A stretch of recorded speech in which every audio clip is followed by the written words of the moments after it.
Hello and welcome to Logan Sounds Off.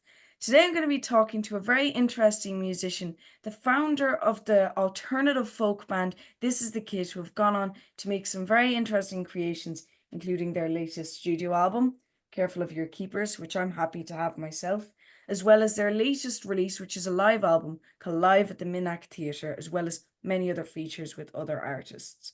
So, Kate, how are you? Hello, I'm very well, thank you. Very nice to be here. Nice to see you. It's nice for you to be here too, and thank you so much for joining me on the podcast. It's I'm really grateful for it. It's a pleasure. Thanks for inviting me. Brilliant. And I just want to ask you, for those who are unfamiliar with you, or maybe Mhm. This Is the Kit, and what kind of music you make as a group, could you tell us a little bit about yourself? Yeah, let me see. What can I say? So I've got to start off. I always have to sort of warm up my brain to this sort of question. But so I write the songs and I sing the songs and then my band play along and sing along as well. What sort of stuff is it? I guess someone once described it as like math folk, because I think we do in the band we do have quite a lot of fun with like messing with rhythms and time signatures. We sort of enjoy that a little bit. And you know, it's songs. I guess it's storytelling. I guess it gets called folk because it's songs that tell stories, I guess. Not very linear stories. Sometimes it's a bit abstract or tangly or, you know, yeah, I don't know. How could I describe the music? It's quite tappy, I feel like. Sometimes I play the tambourine with my foot. What else is there? Someone once described Rossie's band, Rosie Plain, who plays in This Is the Kit, as thrift shop pop. And although I don't know if This Is the Kit is thrift shop pop, we're some sort of secondhand. We're like jumble sale folk or something. Do you know what I mean? Jumble sale indie rock folk, The good slightly hidden psychedelic. gem. Yeah, I don't Yeah. know. I mean, it's hard to explain, but I should probably stop explaining now because I've gone on for long enough. But hopefully people will get the idea a little bit by that. Bit jumble saley, bit noisy, a bit tappy. Just very interesting music that Okay, yeah, it's I like hope so. you, yeah, it's when you hear it you're like, this sounds familiar, but it also sounds completely different to anything I've heard before. It's Oh, very nice. interesting.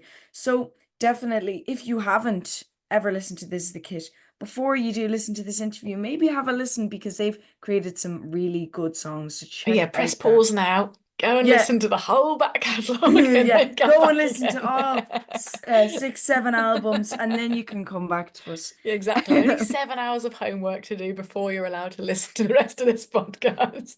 Yeah. So, for those who've now explored all of the back catalogue, welcome back. But I heard that in an interview you mentioned that growing up you used to sing a lot with your dad and your sisters. Very Yeah. wholesome, I thought. And I know you had some really interesting influences that Mhm. actually I've been listening to a lot. Velvet Underground and Oh Nico yeah, being one on nice. that little cassette tape with Louis the Yeah, Transformer. yeah. I recently actually bought uh Velvet Underground on vinyl, and Great. you can actually For peel your the new banana sound off. system. Yeah, you can actually peel the little banana off. I haven't Great. yet. That's Yeah. for the album review. When I do the album review, Yeah, I'm yeah. gonna Save peel it it. off on camera going, this is it now. Good idea. Um, but I know as well Bjork was something that you were very fond of. Bob Yeah. Dylan, Joni Yeah. Mitchell. Yeah, well Very, done. You've done your homework, Logan. thank you. Very interesting and brilliant musicians. Mhm. Really good. So along with doing this very fulsome act of just playing with your family and listening to these really inspiring artists as well, what Mhm. else were you listening to or doing at the time that has inspired you today while you were younger? Well, it's tricky, isn't it? Because it feels a bit like um which time, which week? I mean, you know what it's like to sort of Yeah. be inspired by music. Like there'll be a month where I will have just listened to just, uh Forever and Ever, what Amen by Ben Folds Five, Whatever and Ever Amen. Sorry, I said the album title wrong then.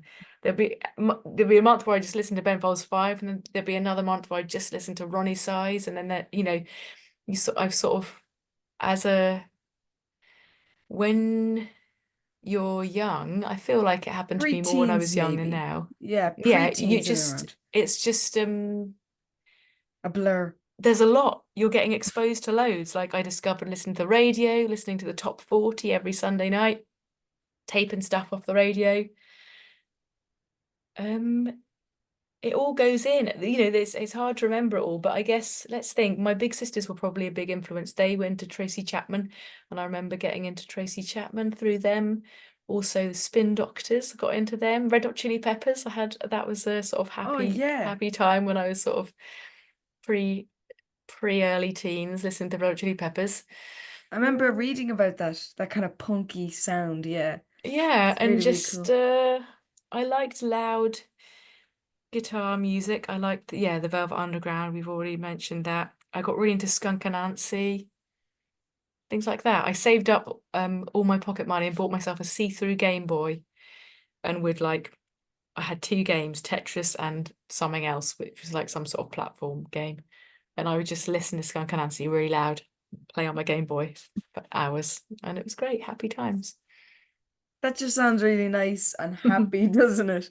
Um, and then I know like music was such a big part of your childhood, apart from playing with your family. You also played with friends, whether that was pre-GCSE and a bit after as well, all that kind of time. I Yeah. know juggling was involved, I believe, with your friend Juggling was Sam. involved. Yeah, Yeah. exactly. Rosie's Um, brother Sam yeah. was my best mate from sort of quite early on, and we met at juggling club, and it was thanks to that I met then Rosie, and then we would all play together.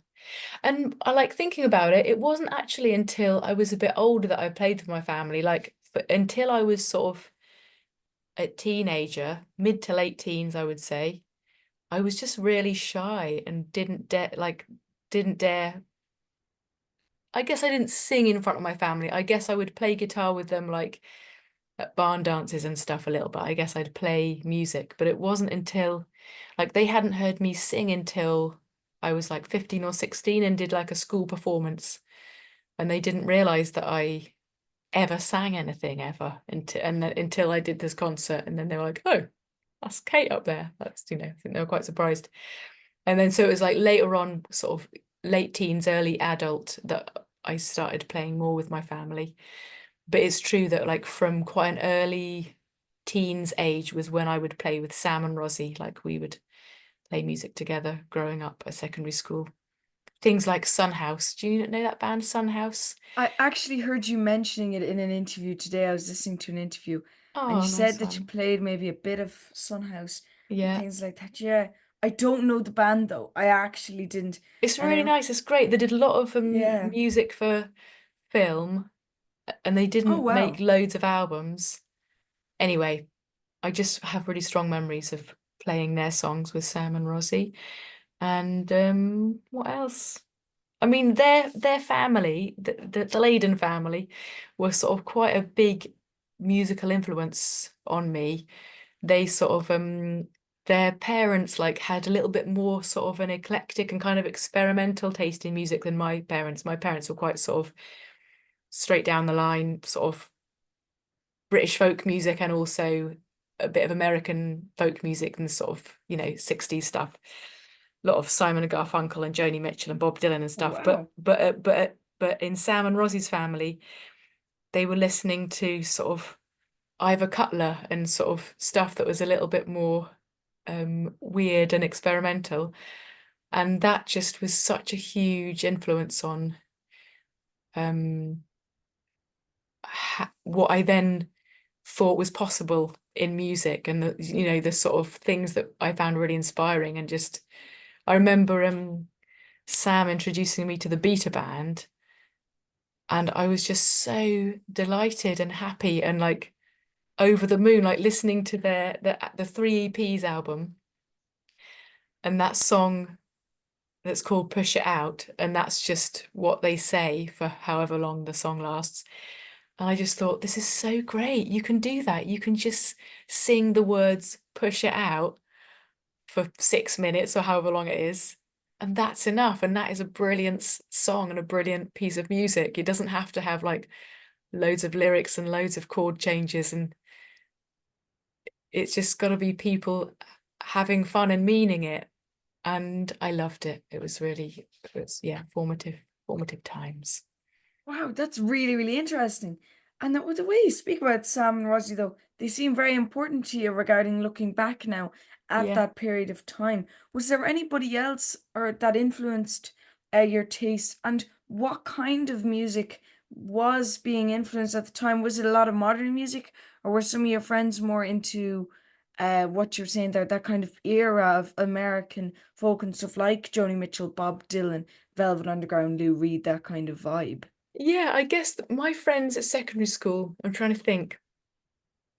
I had a really good friend called Emily Pinder. She was brilliant and had an amazing voice. Like she had a beautiful voice, and she was really into Oasis, but also Radiohead and Wow. maybe the Long Pigs as well. And like we'd sing that sort of stuff together. We'd sing like Radiohead and Long Pigs songs together. And then but there was also like the sort of the sort of kids that would hang out in the music room at lunchtime and stuff, who were into sort of rock music, and they were into Eric Clapton and Cream and like the Rolling Stones and the Beatles and stuff. So I guess that was the most retro that I remember, Oh wow, yeah. and that people were into at secondary school and stuff. But all just a mix really. I guess it's like that in any school. You get friends that are into older, more rocky stuff, and friends that are more into the sort of modern pop stuff, and then some of the more indie bits. It felt like a nice time to grow up, I think, musically.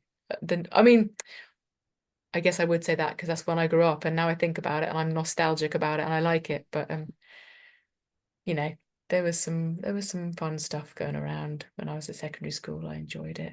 It was fun, wholesome moments that mean a lot. I think it was today. For anybody who doesn't know, I just started secondary school.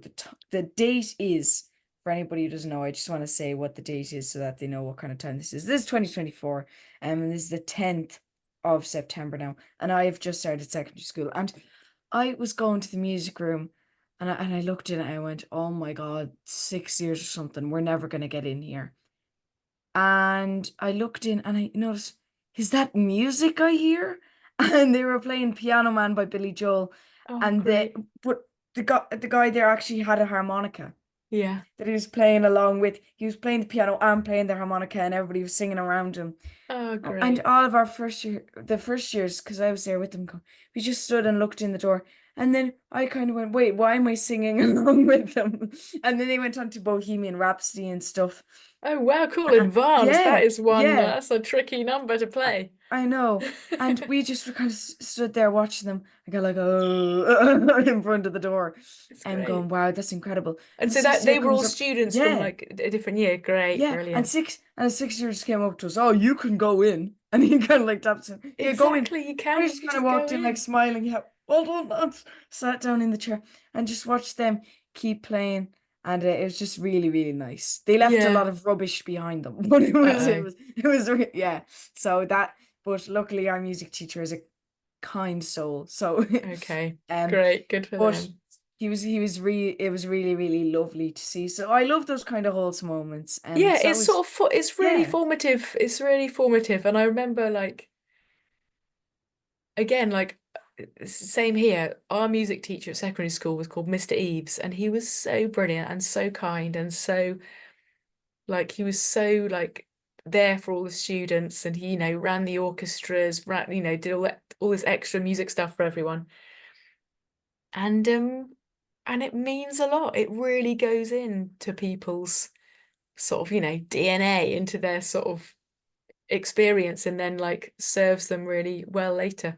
I had a really nice unexpected um what's the word, encounter recently. I was like we were playing a gig at the South Bank Centre the BBC with a BBC orchestra, and it was a one-off wow. sort of quite sort of daunting and but exciting, real privilege concert we were doing.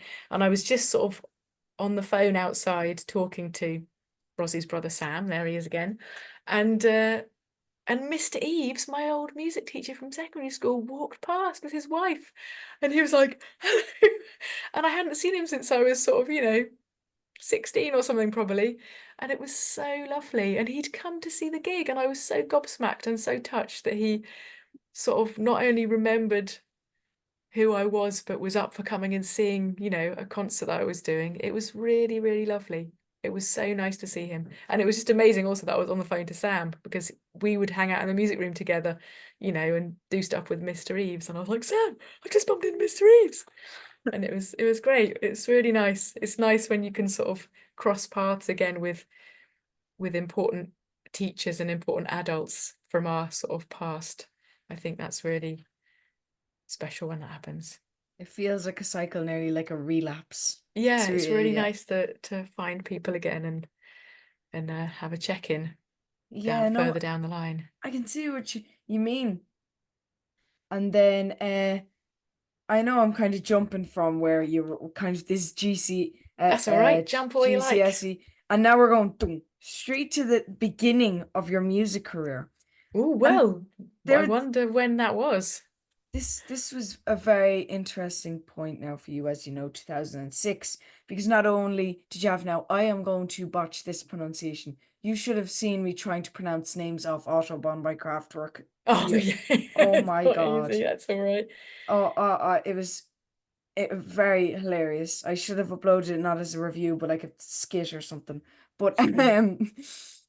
is it Cruel Ball? Is it or I say Krülle Bol. Krülle Ball? Krülle Bol, but that's me saying it with a very English accent. But my granddad used to call me Krülle Bol because he was Flemish, and so it's just a Flemish way of saying curly head, basically curly ball, curly head. But yes, that's my first album. It's true, but it's funny because I don't feel like that was the beginning of my music career. I feel like the beginning of my music career It's Folk Off, was was it? when well, no, it feels like it was when I was a teenager going to the Really? local open mic nights, because that's when you learn your craft as it is. That's when you learn how to perform, and that's when you learn and you start thinking about writing songs. So I feel like even before I had even released anything, that's when the cogs started turning in motion. Then I would record stuff and sell CDRs at gigs and things and open up for other bands. But it's funny because it felt like by the time an official album came out, or even the sort of song being on Folk the Folk Off. Off Yeah. compilation, like it felt like I'd already been doing music for quite a long time by then. It's just it wasn't my primary source of income until sort of 2000, and well, probably not till after the first album came out, ages after actually, because you know you don't make much money out of releasing records in the early days. That's just the reality of it.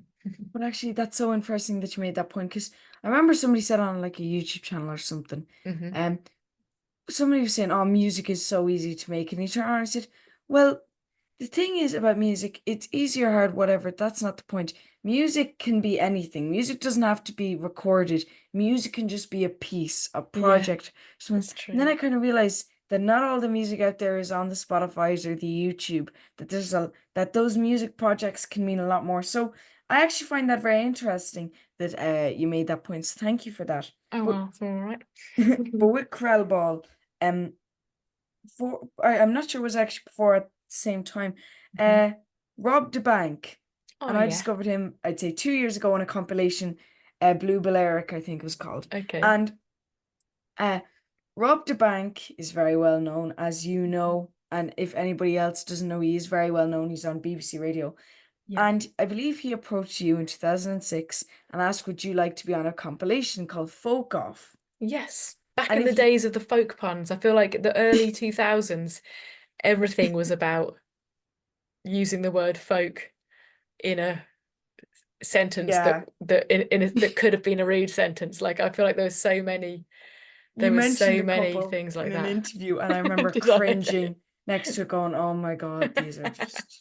I The don't have the strength yeah, the for early these, but they're 2000s they're were a very good fun. they were a good folk pun They- era. Good And days. yeah, they're so you've got a couple of those folk puns that keep you entertained and disgusted while listening to the Yeah, yeah. record. But that compilation was a great compilation. There were some really good things on it.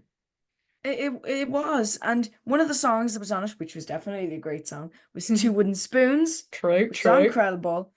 But that album was so, sorry, is so important to the start of your career, simply because it introduced so many to you. It's a nice thing to look back on as Two Wooden Spoons in that Yeah. particular, and just seeing this is a kid formed from that. So looking back on it now, how Mhm. do you feel about when you were approached by Rob the Bank to say, "Oh, I'd love if you could be on a compilation. I'd love if your music could be on this compilation." Yeah, well, I was really touched and honoured. I mean, because I feel like, yeah, Rob had been really great. Because when I still lived in Bristol, I remember that he had, I mean, every now and then I'd like package up some CDRs and send them to different DJs with a note and hope that they might sort of have a listen. And he actually and he picked up on it and he played like the first time I was ever played on the radio that I'm aware of was him playing Two Wooden Spoons on Radio 1, and it was so exciting and I was so touched.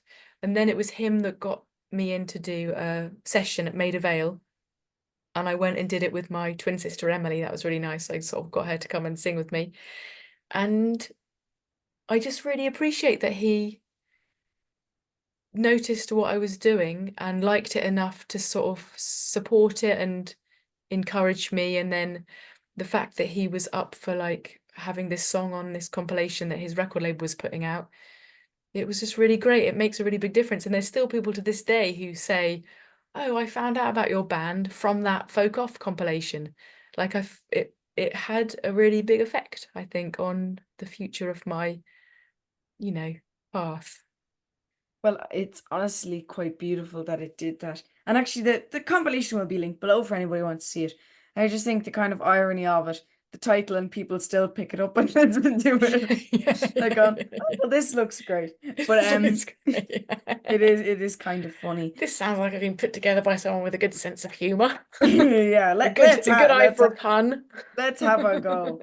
Um, But like with Krell Ball, which was a very interesting album, and I believe a very interesting story regarding the recording process. I wonder, could you tell me a little bit about that? What was it like recording your debut album? It was really great because we did it with John Parrish, and so I'd met him in Bristol through Jesse, because Jesse had played with him and he'd produced some of Jesse's records, and Jesse had been in his band for the album that he made called How Animals Move. And so I met him in Bristol, through the music scene there, and sort of just proposed that he sort of suggested offered, that's the word, he offered to sort of produce a record, my first record, and I was totally up for it because I was already a really big fan of his music and his producing as well. Like a lot of artists I really liked had worked with him. And so that was really exciting. But because there wasn't sort of any budget or, there wasn't much time or resources to do it. But he, being the total generous gentleman that he is, sort of just suggested we went to his sound engineer is called Marco, and we went to his house in Brescia in Italy and just recorded everything in a weekend, Weekend, basically. yeah. Yeah, It's it was crazy. it just we just sort of, I guess all the songs are ready. We weren't doing sort of ambitious, big band arrangements. It was basically just me and Jesse, and sometimes John was playing the drums. And it was really enjoyable and really great. And I like it when people have a down-to-earth, realistic approach to making music. Like it doesn't have to be a super expensive, top-notch, state-of-the-art studio with loads of sort of bells and whistles. Like what counts is like the intention of the people doing it. So there was Marco doing a great job on the sound, John with his brilliant ears and just sort of skill at knowing what sounds good in a recording and in a song. And then me and Jessie, playing what we normally played. And it was really, really great. I loved it. And it was nice using the different rooms in Marco's house. He lived in this sort of old farmhouse, and there was like a downstairs like sort of cellary bit that apparently had been a prison or a police station at one point, or some sort of like undergroundy Yeah. spooky place. And then there was like this lovely big like living room that had a really high ceiling and sounded great. It was just a really lovely place to make an album. And then what was nice is like 10 years later we did Moonshine Freeze with John, and Marco again was engineering it, so it was really nice to have Whoa, that sort of kind of 10-year anniversary that relapse. reunion. Yeah, Yeah. exactly. Sorry, Bumping do you mind into if I Mr. just Eves all over again. Yeah. just gonna quickly turn on the light because it's pretty dark right Oh now. yeah, it's just got dark. Because you could the only thing that's really guiding me to the laptop is the light of the screen. So just give me Yeah, a do what you sec. got to do. I realised that I'm sort of a bit dark as well. I hope I'm not too dark for you. You are definitely not dark. Trust me. Okay, great. You're like no. Okay, well that's a lot better. There we go. Um, sorry for interrupting the interview. Just had to Nope, have a short break that's there. good. I can barely read my questions. So now this, I don't know how I'm gonna this is impossible to segue, but you have since Krülle Bol, Yeah.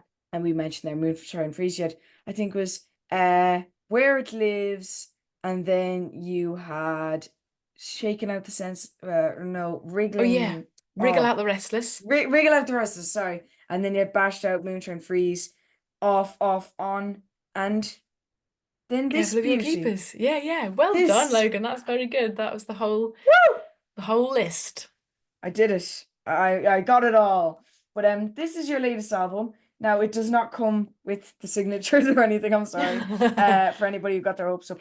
I got this signed at a gig where I was at Kilkenny Arts Festival. Big thank you to Gary Kyo. And if you're Yeah, watching shout this, out to Gary, Gary. thank you. You are the best. Thank you so much. Gary Kyo, Roller Coaster Records, the happiest little record shop in the world. Yeah. Links down below for my interview with him on the website as well. But he helped me come to that gig. And I bought this at the merch stand, and I got it signed by Kate, and as well, I don't know if you can see it on the camera, but I also got a small little Neil. signature. Neil Yay. also got in there. And as Kate said to me, she likes turning the little thing here into a crocodile. So Me now I've too. got that Me whenever too. I'm listening to the album. But this is a beautiful album, a uh, very good liner notes as well, as you can see. For anybody who is a vinyl addict like myself. Um, there are some really beautiful songs in this, Kate, and it's Thank you. out of your albums so far at the moment, I think it's my favorite. For tracks like Mm. This Is When the Sky Gets Big, Oh yeah. it's kind of like I can imagine like a big hole appearing in the sky and stuff like Great. it's That's what we were aiming for. it's very interesting. And then you've got stuff like Dibs, where we're going to speak a lot about gigs in a couple of minutes, but you get people involved with the BOK choir, which we're going to touch on a couple Oh of minutes. yeah, Yeah, which yeah. is really cool. And that's only one of the reasons why you should go to a This Is the Kid gig. But I'd love to just ask about Careful of Your Keepers, because Yeah. look, the 3 years previous to this, you hadn't released any albums. Yes, it's Off, true. On was Mm. 2020, and then you returned 2023, so in and around 3 years. And there was a lot of stuff that happened in those 3 years. It Exactly. was a pretty crazy ride. There was a lot of stuff that happened in the world, but I feel like as a result of that, my sort of musical output just sort of ground to a halt because, well, I feel like there was a lot of people that were sort of during the lockdown, they were just using their time wisely, sensibly, being productive, being creative, getting on with stuff. But I just couldn't. It just sort of totally, um, it it did the opposite of inspiring. It just felt like a really difficult and sad and sort of bleak time that I didn't feel like writing about. And so, yeah, another album didn't come out until sort of 3 years after the last one. And it definitely made up for those 3 years. And I'd love to just ask, because obviously you had a lot of time to be thinking about stuff, even if you weren't writing, even if the pen didn't touch the paper Hmm. till like 3 months before the release, 6 months, whatever, there was a lot of time to think about things. So I wanted to ask, what kind of inspired Careful of Your Keepers? Was there anything that was different about this than the other particular records? Let me think.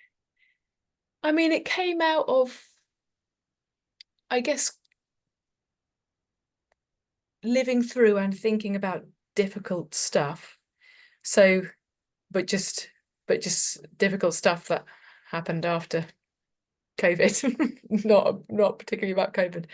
But that's what life does, isn't it? It sort of throws up very difficult periods, challenging lengths of time that you have to sort of navigate and process. And I guess as a musician and as a songwriter or as someone that writes things, that's how I sort of process them psychologically and emotionally and try and see a different perspective of them as well. And I also feel like quite often when I write songs, there's sort of, I mean, I think this is true for maybe most people when they write any bit of writing, but songs included, there's sort of more than one thing happening at once. Like it's not just this one song about this one thing. There's a lot of interwoven sort of stuff. So that was Careful of Your Keepers. I mean, yeah, it came out of a tricky time, I think, is the main thing that I can say about it. But then what's nice with music is that out of that difficult time comes all this sort of creativity and shared experience with other musicians, like in my case with my band and with Griff Reese, who produced the record, and with Ollie Middleton, the amazing engineer who engineered it. Like it's sort of quite a healing experience to have these sort of kind of quite painful songs, not all of them, but some of them, and then to just be playing them with all these people who you love and whose music and whose art and playing you love. So that don't know, that felt really special. But I think as the person that wrote the songs and as the person that wrote all the other albums songs, I don't know if I'm the right person, if I'm the best person to know how it's different, if so. I mean, I'm too much of the same person, even though I feel like an extremely different person. And I feel like with each album I made, I felt like a very different person. You know, I feel like that's something I do notice in my life. It's like, shit, I don't feel anything like, I feel like, you know, it's really noticeable when we change. But I am also Yeah. at the same time the same person. So like I don't know if I can judge how it, in what Yeah, way it's different really. But I feel like it is different. But I'm sure that some people would feel that it's just the same. And they'd be like, oh, so now that this is the Kit album, it sounds just the same as all the other ones. You know, that's true, just as much as it's a very different one that sounds different. That's true as well. it's just another album. It's It's just another it's album. another no, not in a bad way, not in a bad way. It's an addition to the fantastic collection. And before we finish chatting about this, I just want to say you can buy this album. The website will be linked below to This the Kit. I think you can get it on eco vinyl and standard vinyl and CD and digital download as well. Nice So one, Logan. Thanks if for that. if none of those suit you, yeah, I don't know how, but It exists on tape as well, actually, for really, those does tape it? heads. Yeah, I don't Oh, know. I wonder if they've all disappeared though. There was only a limited number, but yeah, tape is one of the main things tapes I are listen cool. to when I listen to Tapes music. are So really, really class. So so yeah, there you go. If they have disappeared, sorry, but they'll you turn have a up in a lot of, charity shop in a couple of years. No yeah, or worries. you could probably find it somewhere. Just Yeah. look out for it. This is the Kid is everywhere, so try and look out for it. But I'd love to speak to you about the latest release. This is the Kid. Have given us another little gift. Which is a little bonus nearly album, you could say, a live album, live at the Minack Theatre. And listening to the gig that we had, I turned to my mom and said, "Wow, this is this could be recorded as an album, this gig." Oh, And then I looked back and I was looking at the light show and everything. And then he turned back, and I would buy that album. Like, it was really, really cool. So live at the Minack Theatre, for those who maybe are somewhere where they can't maybe see a gig, it's really, really interesting to hear you guys. So I Yeah. wanted to ask, why did you feel you wanted to release a live album? Because it's a very interesting step for This Is the Kit. Yeah, well, I guess there are I'm someone that enjoys live recordings of like artists and bands that I like. But also, I guess mainly I am aware that This Is the Kit is quite different live to the albums, to the recorded albums, I find. Yeah. Maybe someone else would be able to comment better than me again, but like it feels like there's a very different energy and the sort of exchange between the band members and the sort of spontaneity and the sort of just the liveness of it, I think is really different to the album, to the studio recordings. And so I've always wanted to do a live album for that reason. And then this particular gig came along and seemed like it was going to be too much of a special gig not to document, because it was the Minack Theatre is, for those who don't know, is like this sort of carved out amphitheatre in this high up in this Cornish cliff near where is it near? Not very far from Falmouth anyway, because that is in Falmouth there's this brilliant venue called the Cornish Bank, run by some friends of ours, and they have booked us a lot in the past, and for this particular gig they were like, should we put a gig on at the Minack Theatre? Do you want to play at the Minack Theatre? And we were just like, yeah, great, okay, brilliant. And then it sort of slowly dawned on us that this was quite an amazing, rare, one-off gig for us. Like it's not often you get to play in a big open air amphitheatre on the top of a cliff in Cornwall. No, that's So we not very thought, popular. yeah, so we thought, yeah, let's document it. And then, the recordings were really nice, and we thought, well, we should release this because like I said, I think This Is the Kit is very different live to the studio Completely recordings. different. And so Completely different. it was nice to have that. I mean, I still would like to do another live album where it's just lots of different recordings from lots of different gigs and venues over the years. I'd like to have a sort of a scrapbook live album one day that's just that isn't all from the same gig. But this particular gig really it really deserved like just the whole thing getting plonked on a record, because it was such a special experience for us. I think it was cold for the audience, but I think they had a good time. Yeah, I love this song. It's fantastic. It's great. This is but no, yeah, I think you can get that on pink vinyl, isn't it? Pink vinyl, and I think Yes, yes, I think it is. It's definitely one of the colours in the album artwork that was made by this really brilliant printmaker. yeah, it's And really, really cool. I think the vinyl, we tried to match the vinyl with one of the colours on the print. Well, you can check it out now. Again, vinyl links all down there. But just thinking, I'm now picturing I'm looking forward to like I can imagine it. This is the kit like a scrapbook nearly, that the cover is like a limited edition cassette, and the Yeah. cover's like a front cover Yeah. of a scrapbook with like a Yeah, little yeah. kind of like There's metal plate on it, scrapbook, and inside just all kind of live recordings. there's a lot of That could scope. be cool, It actually. would be nice. I mean, there's so much stuff that gets kind of documented and then doesn't get shared on tour, whether it's recordings or like photographs or little videos and stuff. Like the sort of archives that a band accumulates just from touring is enormous. So sometimes it's nice to try and think of fun ways of sort of sharing that with people, just, little ways to, just in case people might enjoy it, Spread the fun, and it maybe. really is fun. If it is a kit gig is near you, again, listen to the 7 hours back catalog if you haven't already, and go to the gig because they're really, really cool. And I know one thing that's there is whistling. Actually, you got Kate on banjo, transitions to guitar as well, and as well whistling. And Yeah. you're a very good whistler, Kate, Thanks, Logan. actually. That's very kind. I do Yeah. enjoy whistling. If if my mouth isn't too dry, then sometimes I can get a good note or two out. Yeah, I was kind of going, we were stepping up to do two wooden spoons like by yourself, and you're like, just need some tea, okay. Just going, this feels tense, what's happening? And you start whistling, and I'm like, whoa, okay, okay, okay. But no, it's really, really cool.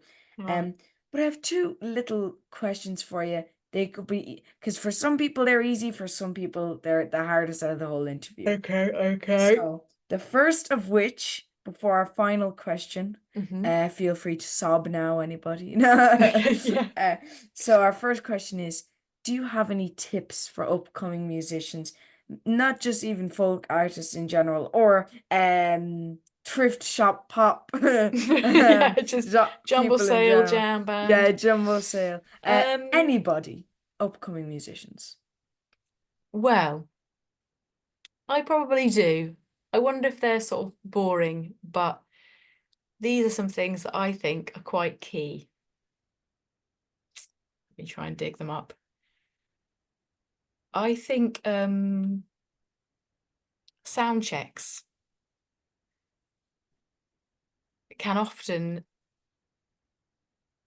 descend into chaos or can just end up being inefficient. This is so boring. I'm so sorry. No, this is better But than like, some other answers. Sometimes I get an answer like, you don't want the typical tip answer, be yourself. be Like yourself. sound Obviously, be checks, they're yourself. very awkward, so But just get in life, just be yourself. But in sound checks, wait and be ready. Like everyone be on stage and be ready to play when you're needed to play and stop when they've done what they need. Do you know what I mean? I'm not doing a very good job of sort of explaining this because some people don't even know what a sound check entails, but just, everyone should be on stage. The sound engineer will say what he needs to hear. When he's heard it enough and he's got what he needs, he'll tell you to stop.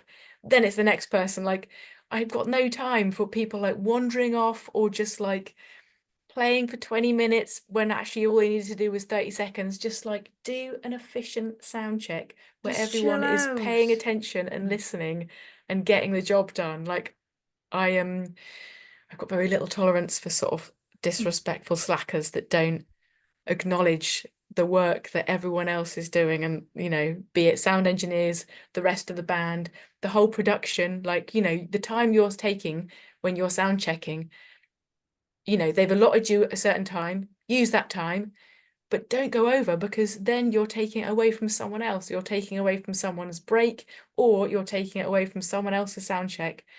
And I just feel like people need to remember the work that everyone is doing in order to make that gig an amazing gig. It's not just about the musicians turning up and being brats, which leads me to my next point.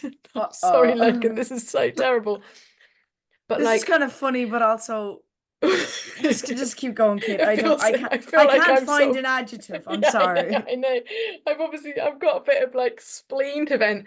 Basically, this what made me think about this as well was you talking about the kids in the music room leaving loads of rubbish everywhere. Like when Not too much, okay, not too but a much, yeah, bit. fair enough. But I Yeah. did sort of think how interesting because like quite often backstage the promoter or whoever's like invited you to play this gig has gone to all the effort of putting this gig on, has welcomed you, has put stuff out.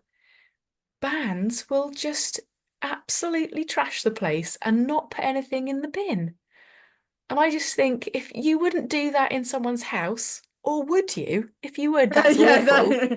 that's the scary But thing, just isn't like it? tidy your crap up and put it in the bin and don't leave it like it's almost like sort of it's the done thing to sort of make a shitty mess. And I think that's really square and um it's just really square to think that Kind you've of just got to be a uncool, badly actually. behaved. And I know it's kind of like a cringe word, uncool, but it actually is kind of just, It's it's just not a not sound very thing to cool. You do. just look like a brat. You look like a spoiled brat. It's embarrassing. So I would say respect the other people that are involved in the gig you're doing and remember that whatever you don't, you know, your everything you do has an effect on someone else's job, whether it's not tidying stuff away, or whether it's taking too long in the sound check, or whether it's, you know, not saying thank you, or whether whatever. You just like be aware you're working with other people and they're putting in a lot of effort, and often they're losing money on the gig. Often you're losing money on the gig, so that doesn't make you want to be necessarily as nice to everyone else as you Yeah. should be, but you know, have some respect. I think it's really important to have some flipping respect for other people who you're working with. I think I'm going to stop now. There's loads of other stuff I could say, but I'm going to stop because that Yeah, sounds yeah. too much like I'm telling everyone off. And I'm not. Everyone Yeah. does a great job, but you know, respect the people that you're working with. It's really important. So there you go. Respect the people, respect You the can area, edit and all you can respect edit the all of sound that out check. now, Logan. No, no, All no. that This is the perfect. long rant you can snip out and just have me going, respect the people you're working with.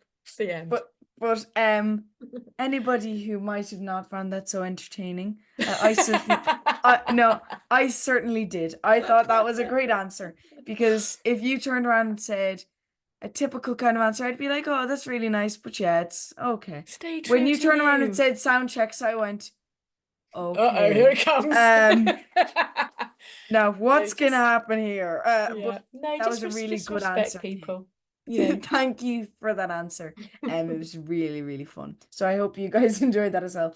And our final question, and this either stumps or allows people to vent everything they've listened to for the last Uh-oh, three here months. comes the vent. Recommendations. What have you been listening to, reading, Ah, watching, anything? Have you been watching any documentaries? Have you been reading any books? Because I know you're into sci-fi. yeah, Um, yeah, great and recommendations. Oh my God. music as well. This can give people the chance to be really fun regarding their recommendations, or be quite concerned for what they're going to say. It's hard, isn't it? Because yeah, as soon as someone asks a Yeah, question like this, you're like, oh my God. And then you're like, I have to give the right answer. And then your brain sort of yeah. paralyzes itself and you can't think of anything. But We let me can give you just 5 minutes, look Kate. around. Okay, recommendations. What I've recently discovered is That was quick. I like word searches. This is a recent discovery for me. I used to think that's just what like kids do. It's just like a sort of toddler's activity. And maybe it is. But that's okay because I love it. I've just realized I love word searches. I've That's been so reading this cool. interesting book called Croire aux Fauves. It's in French, so it'd have to be French people, but I'm sure maybe there's an English translation. It's by Nastasia Martin, and it's about this anthropologist who got attacked by a bear, and it's her talking about that and her recovery and lots of things that it made her think about. What have I been listening Yeah, to? that's making me think about something. Yeah, An exactly. anthropologist being attacked by a bear. I know, it's That pretty mad. sounds like that's a weird plot. It's a good one. Oh, I tell you what, I've got another one here, which I haven't even started yet, but I heard this lady talking on the radio and she was fire. She was so articulate and so no mess, no messing, no fuss. She was so powerful. I just thought, wow, I've got to get her book and I'm just going to get it now and show it to you. Perfect. I'm now currently wondering, what is Okay. anthropologist in French? Sorry, Logan, I'm totally going for it now, the recommendations. Okay, it's by Suhaima Manzoor Khan, and it's called Seeing for Ourselves and Even Wow. Stranger Possibilities. And she was so brilliant on the radio that I got her book, so that's great. Well, there you go. That's now, that just That might, shows how nice. I haven't Yeah, recommended any series or music, but I'm just going to say Rodri Davies. That Roger is what I love Davies. listening to at the moment. He's a harp player, does a lot of improvising, and it's just delicious. It's really great. I Yeah. recommend Rodri Davies. Well, I will definitely check that out. And actually, I want to show you something very quickly, because I have just two little things that I want to vent, because I Okay. like to recommend something back. I don't Yeah, like yeah. always taking. No, that's good. So I mean, I was about to ask you, what do you recommend? Is this what you're about to do now? You're about to yep, recommend something? just a Yes. book and Okay. a CD I'm gonna recommend. So just give me a sec. Okay, great.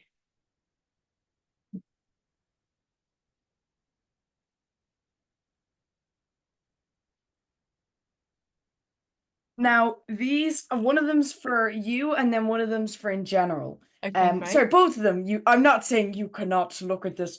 This book, you now I know you're sci-fi fan, so you probably know all about this, but just in case, Not like necessarily. I don't know.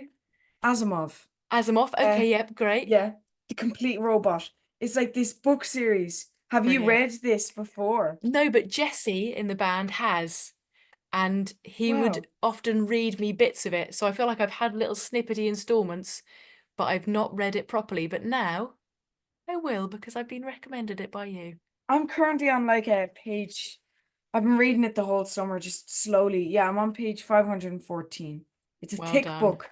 That Yeah, I is a know. doorstep of a book. That I'm is huge. I'm doing it like 5 pages a night. I'm doing it quite slowly. Well, But that's it's still cool. impressive going. There's about 31 stories in it. And Okay. I think that some of them are really long, some of them are short. The first one, um, A Boy's Best Friend, is 3 pages. It's Wicked. stunning. Good And one to start. it's just and I can tell you it in a sentence. There's this boy, he's living on the moon, he has a robot dog, and his dad comes from Earth with a proper dog, and he says to the boy, "Here, do you want this proper dog instead of that robot dog?" He looks at the robot dog and he looks back at his father and says, "I love him." And Yeah. that's the end of the story. And you're just like, why not? That is Great, just great. lovely. Yeah. It says a lot. It does say a lot. Brilliant. Discuss. It's quite a Yeah, good, yeah. Yeah, I can good imagine that essay in a line, just title. discuss. But I also have been listening to this CD a lot, and it's you can barely see it, but just that's all it is. It's Oh, a little great. baby. A miserable looking baby. Yeah, but there's also like this album is really weird. So who is it and what is It's it? a band called Swans, Oh, and great. you like Swans, do you Yeah, I yourself? think I saw them at Green Man once. Oh, they're kind of like I'll just make sure they're the same avant-garde rock kind of Um, stuff. I've never been very good at knowing what avant-garde means, but really, really Oh, loud. really weird. Yeah, they're really weird. But you've got like this one, the miserable one, you got this one, the kind of confused looking Thinking one. about it, yeah. This one kind of just like What? processing it. Yeah, And then you got great. all three in here as well with where the discs go. And And I so think does this this collection of discs have a title?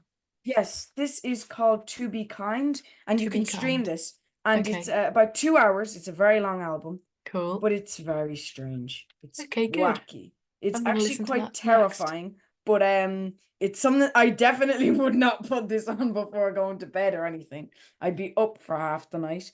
But Okay. it's cool, it's hard rock, it's brutal, it's noisy, And how did and you come across it? How did you discover that?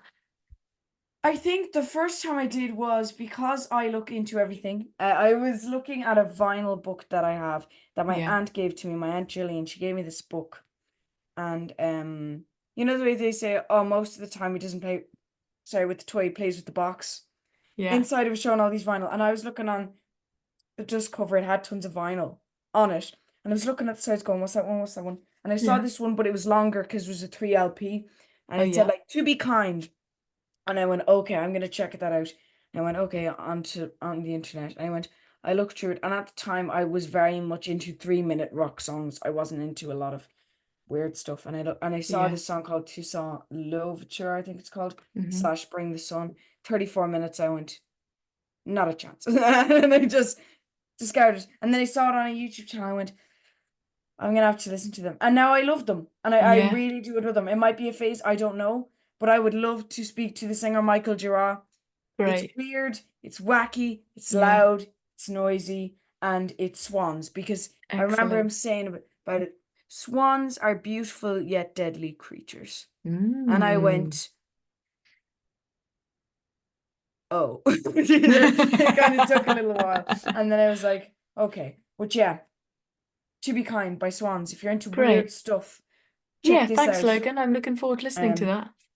but if you think it's really weird, I would it's it's still weird to me. I honestly, even though I enjoyed, I don't think I fully understand it. Oh, but I I think understanding things is overrated. And I feel yes, like we're sort of, everyone is sort of tricked into thinking that they should understand things, or that they should pretend they understand things, or that they should, have something to say about it. We don't need to understand stuff. We don't need to have anything to say about it. We just need to feel whatever we feel. And I think that is the sort of main thing, experiencing it and feeling it. And it's your own experience. It doesn't matter what anyone else thinks. That is the best closer line. Like that was, we're done.